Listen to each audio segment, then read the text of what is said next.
अगर तुम अकेले हो तो यह कहानी मत सुनना, क्योंकि इस कहानी को जिसने भी पूरा सुना उसने कुएं में किसी को पुकारते हुए सुना, और फिर जो हुआ वह कोई नहीं बता सका। गांव के बाहरी हिस्से में एक पुराना सुनसान कुआं था। कहा जाता था कि सालों पहले एक लड़की राधा उसमें गिरकर मर गई थी। तब से हर अमावस्या की रात कुएं से किसी के रोने और पानी में हलचल की आवाज़ आती थी। एक दिन शहर से आए 3 दोस्त अजय, रोहित और विक्रम गांव में घूमने आए। उन्हें यह सब अंधविश्वास लगा। गांव वालों की चेतावनी को नज़रअंदाज करके वे रात को कुएं के पास जाने का फैसला कर चुके थे।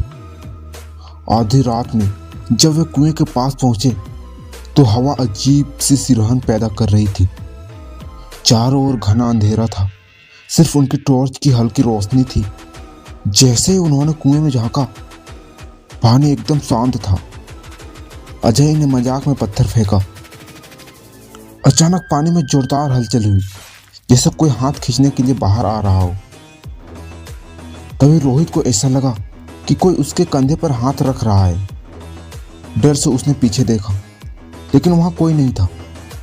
तभी विक्रम ने चीखते हुए कहा, वो देखो, पानी में कोई लड़की खड़ी है। तीनों के होश उड़ गए। पानी के अंदर से एक लड़की की सफेद धुंधली आकृति उभर रही थी।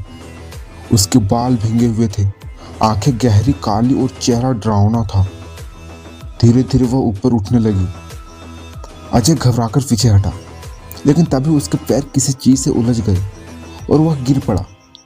रोहित और विक्रम ने उसे उठाने की कोशिश की, लेकिन तभी लड़की की ठंडी हड्डी पिघला देने वाली आवाज आई, तुम लोग भी मेरी तरह इस कुएं में हमेशा के लिए रहोगे। इतना सुनते ही कुएं से एक लंबा कंकाल जैसा हाथ निकला और अजय को पकड़ लिया। वो चीखने लगा, लेकिन रोहित और विक्रम डर के मारे भाग खड़े हुए। अगली सुबह गांव वालों को कुएं के पास अजय के जले हुए निशान और एक फटी हुई शर्ट मिली, लेकिन अजय कहीं नहीं था और ना ही उसका कोई सुराग। कहते हैं अगर कोई उस कुएं में झांकने जाता है तो कुएं की प्यास कभी नहीं बुझती। आप में हिम्मत है तो अगले अमावस्या को कुएं के पास जाकर झांकना, क्या पता कोई तुम्हें भी खींच ले। तो दोस्तों, आपको ये कहानी कैसी लगी कमेंट बॉक्स में जरूर बताएं। धन्यवाद।